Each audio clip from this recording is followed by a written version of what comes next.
The idea of retreating to the middle of nowhere, to a crumbling farmhouse swallowed by the untamed wilderness, had never lodged itself in my imagination until the currents of fate dragged me there.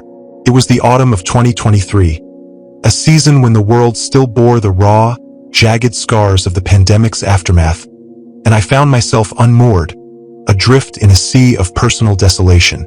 The death of my father had carved a hollow ache deep within my chest, his passing a silence that reverberated through the sterile confines of my city apartment, where the hum of traffic once drowned out my solitude. Within a span of months, the breakup with my longtime girlfriend, a relationship that had been my anchor, shattered the fragile remnants of stability, her departure a cold, relentless wind that stripped away the warmth of companionship.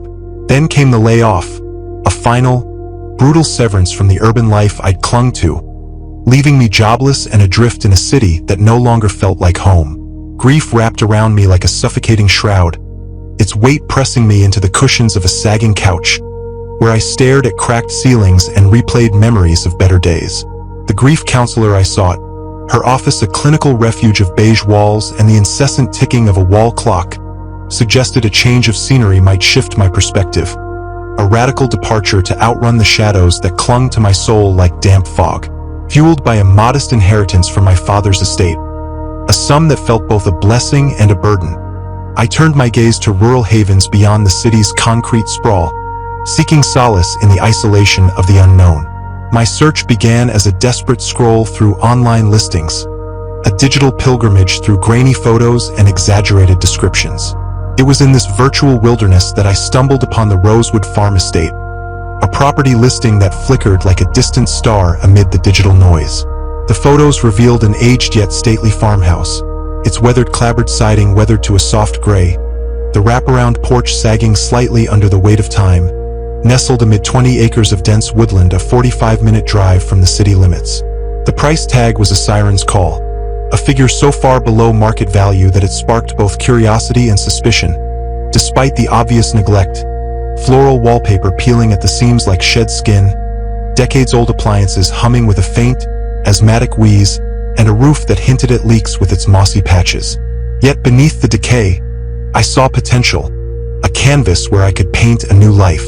The wraparound porch with its creaking boards and a view of the lush forest stretching into the horizon promised a sanctuary where I could sip tea amid the rustle of autumn leaves, perhaps adopt a cat or two to fill the silence, and lose myself in the solitude of long walks through those verdant depths. The cheap price stemmed from the recent death of the elderly owner, a recluse whose passing had left the property to an out-of-state relative, a figure eager for a quick sale, unburdened by sentiment or attachment.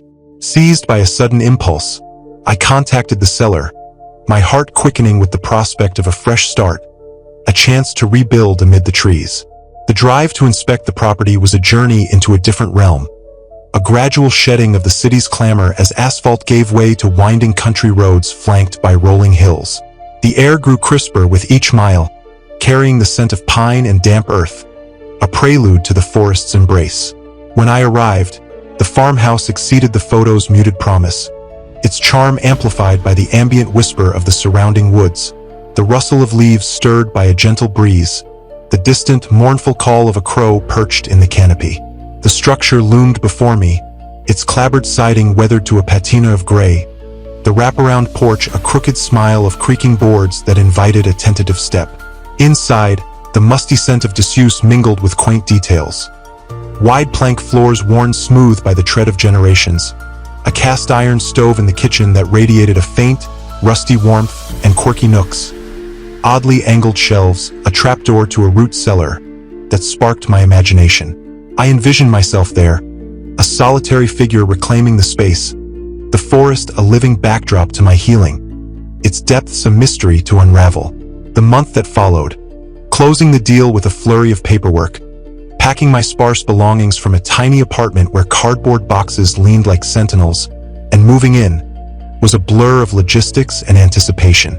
The first week was a labor of love and endurance, unpacking boxes filled with chipped mugs and faded clothes, battling a quarter-century's accumulation of dust that coated every surface like a shroud, and spiders that skittered from corners with a dancer's grace, their webs a testament to neglect.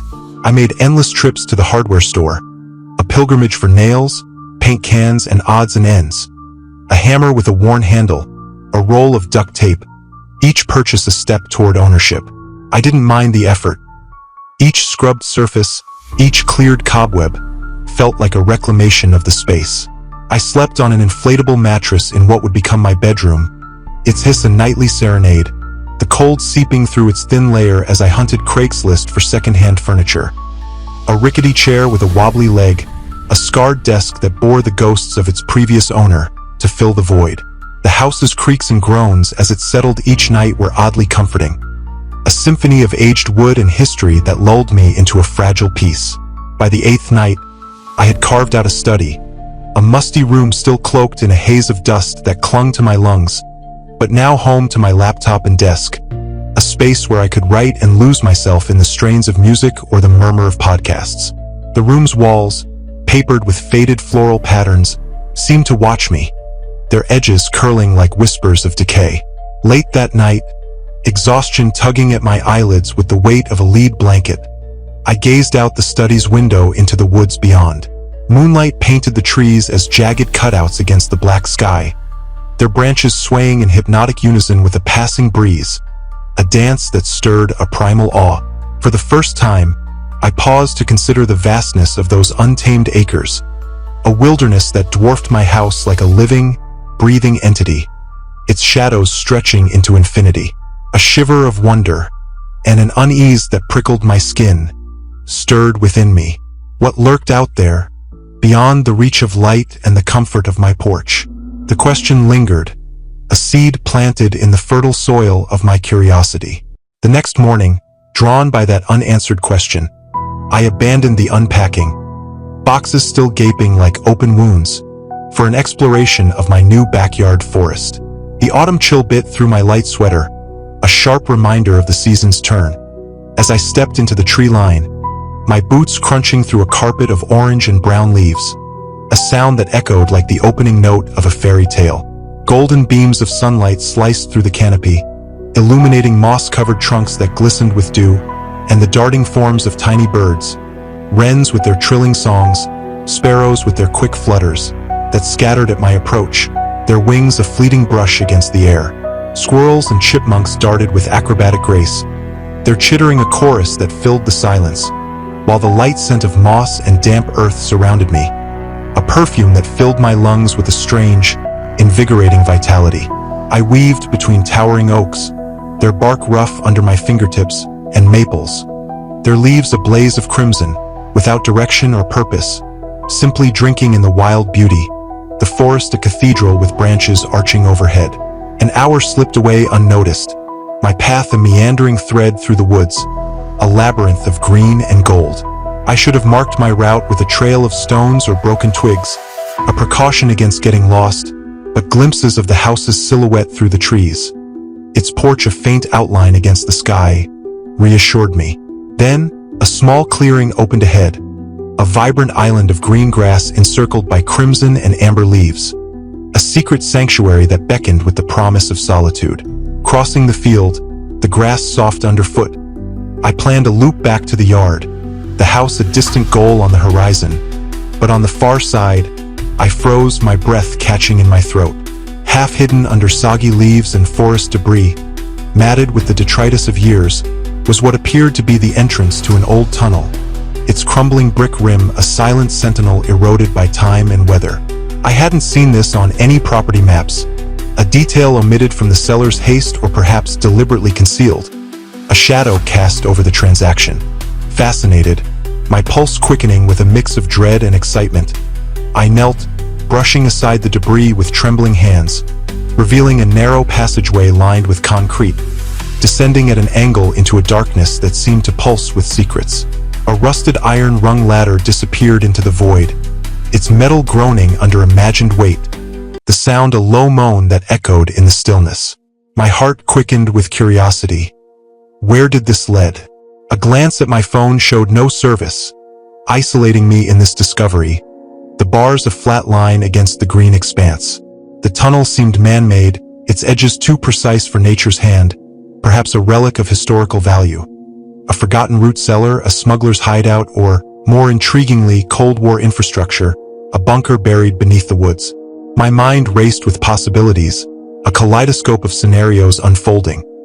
A scientist's lair, a government hideaway, a tomb of secrets. Pulling out my phone's flashlight, its beam a frail guide against the encroaching dark, I carefully stepped over the eroded entrance, my boots echoing down the concrete tube with a hollow resonance. Each step a commitment to the unknown. I tested the first rungs, their rust flaking under my grip, a nervous exhilaration tingling through me, the air growing colder and staler with each descent, a breath of antiquity that brushed my face. The ladder descended at least 20 feet, its steep incline a descent into the earth's belly, opening into a larger concrete room that unfolded like a scene from a Cold War thriller, its darkness a stark contrast to the forest above. Shining my light, I took in the tableau. Harsh concrete walls curving to a low ceiling with exposed pipes and vents dripping with condensation. Rows of shelves holding dusty boxes and jugs marked with faded chemical names. Sodium hydroxide, potassium nitrate. Their labels a cryptic alphabet and floor-to-ceiling stacks of shrink-wrapped pallets. Their plastic sheen hinting at food rations from some apocalyptic horde. A prepper's dream turned relic. I walked slowly, my boots scuffing the dust, examining containers and canisters, their surfaces cold to the touch, wondering if this had been a lab where white-coated figures once mixed potions, or a fallout shelter where families huddled during nuclear tensions with the Soviets. The threat of annihilation a silent specter. A thick layer of dust, undisturbed for decades, suggested abandonment, a tomb sealed by time. I snapped photos, the shutter click a solitary sound, though the lack of service trapped them in my device, a digital prison. Continuing, I entered what seemed a common area or break room, its simple cots sagging under the weight of memory, tables scarred by use, littered with dusty books and magazines. Life magazines with Kennedy's face, Popular Mechanics with jet designs, their pages brittle, and a yellowed newspaper headline confirming a mid-1960s origin, a time capsule frozen in the Earth's embrace. This hidden relic, forgotten beneath the woods, ignited my wonder. What else lay concealed in its depths? What stories whispered in the silence? Setting my phone on a table for ambient light, its glow a fragile halo amid the gloom, I moved to a metal locker, its latch squealing like a wounded animal as I pried it open with a grunt. Inside were neatly folded canvas clothes, vaguely military but lacking insignia or name tags, their fabric stiff with age, offering no clues to the bunker's purpose. Other lockers yielded mundane artifacts, worn socks with holes, water-stained books with dog-eared pages, a deck of cards fanned out like a gambler's last hand, but no identities to anchor the past. A trunk near the back held a folder of paperwork, its curling pages a treasure trove of diagrams, pneumatic chemistry equipment, molecular structures like skeletal webs, scattered sentences referring to observational studies of a compound labeled MBX 893. Its purpose a mystery, redacted names blacked out like censored secrets, and top-secret stamps that gleamed with authority. Wary, a chill creeping up my spine, I migrated to a side office, lifting a dead desktop phone, its receiver heavy in my hand, its silence a confirmation of isolation, the lines severed from the world above. Drawers revealed confiscated goods, switchblades with dulled edges, a flask with a faint whiskey scent, human molars in a jar, their enamel yellowed, a bizarre collection that offered no answers. My phone's light flickered, signaling a low battery, a fresh unease trickling down my spine like cold water. No other light existed here. If mine failed, I'd be blind, a mote lost in the dark. Deciding to explore one more chamber, I navigated a partially caved-in storage bay, the air thick with mold, brushing dust from unbroken bottles, their chemical names, dimethyl sulfoxide, ethyl acetate, unhelpful, a puzzle with missing pieces. Impatience grew as I shoved aside moldy boxes, their cardboard crumbling like ancient parchment, uncovering large items under thick canvas tarps. Perhaps vehicles, generators, or machines of war. Yanking back a tarp, the fabric stiff under my grip, I revealed mechanical equipment, gears and pistons glinting dully. Straining to peel it further when my tug toppled a stack, the crash thundering through the concrete like a grenade blast, the sound reverberating off the walls in a cacophony that assaulted my ears. My heart hammered, a frantic drumbeat, as echoes distorted, a nervous laugh escaping my lips, a futile attempt to dispel the tension. But the returning echoes sounded different, rhythmic, like footsteps, a pattern that wasn't mine. My skin prickled, the hairs on my neck rising. Something else moved down here, startled by my noise, its presence a shadow in the periphery. A muffled scraping from the corridor confirmed it. Perhaps an animal, a raccoon or a possum seeking shelter, but no rats or bats had appeared until now, their absence a glaring omission. My dimming flashlight heightened my dread, its beam a fading lifeline. As scrapes circled nearer, my chest tightening with a panic that clawed at my throat. A metallic screech shrilled down the hall, a sound no earthly creature could make, its wrongness a spike of terror that rooted me to the spot. This place wasn't abandoned. Something feral and unfathomable shared its depths, a predator awakened by my trespass. I abandoned the equipment, scrambling over debris, my light dying with a final flicker, plunging me into darkness, a void that swallowed sight and reason.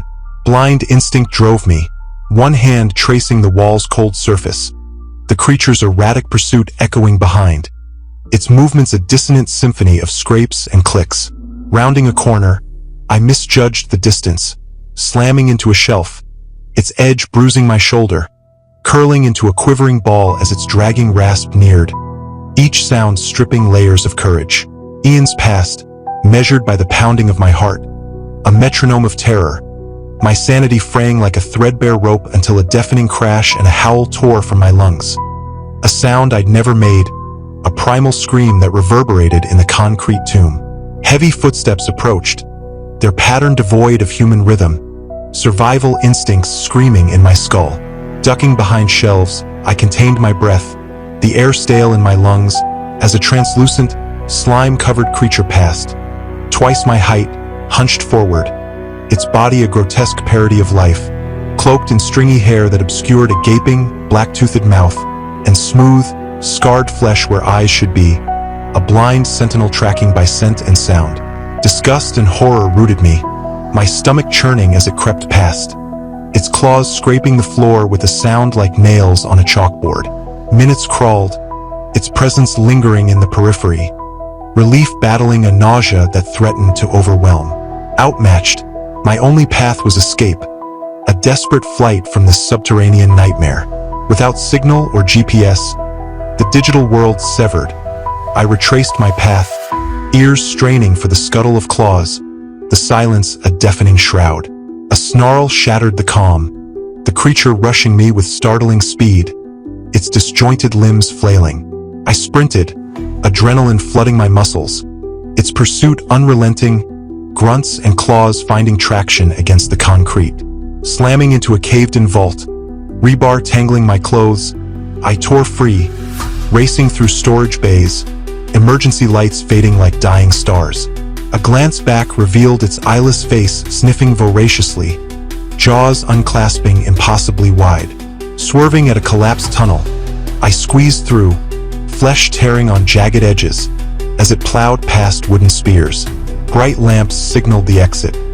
I leapt, with disintegrating underfoot, dangling over a 20-foot pit, clawed hands swiping my hair as I hoisted onto planks, the creature pulling over the brink. In that suspended second, despair crushed me, jaws closing as a whimper escaped my seizing throat, the true weight of prey sinking in. Launching off the ledge, I believed I'd slipped fate's snare, soaring toward the glow above, but the creature coiled to snatch me. Salvation came as catastrophe. Rusted fixtures tore loose, plunging debris and the creature into the pit, its descent a deafening roar that framed my motionless form. Numb, I clung to brackets, the glow beckoning, climbing the ladder as scrapes accelerated.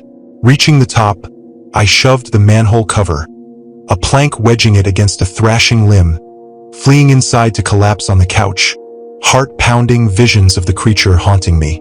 Scrapes and bruises registered, but dark veins spread from my ankle, its toxin. Panicked, I grabbed my shattered phone, no signal. Barricading the tunnel, I weakened, a snap and crunch nearing. Fleeing inside, I armed with a knife as it smashed through, claws piercing my shoulders, numbness spreading.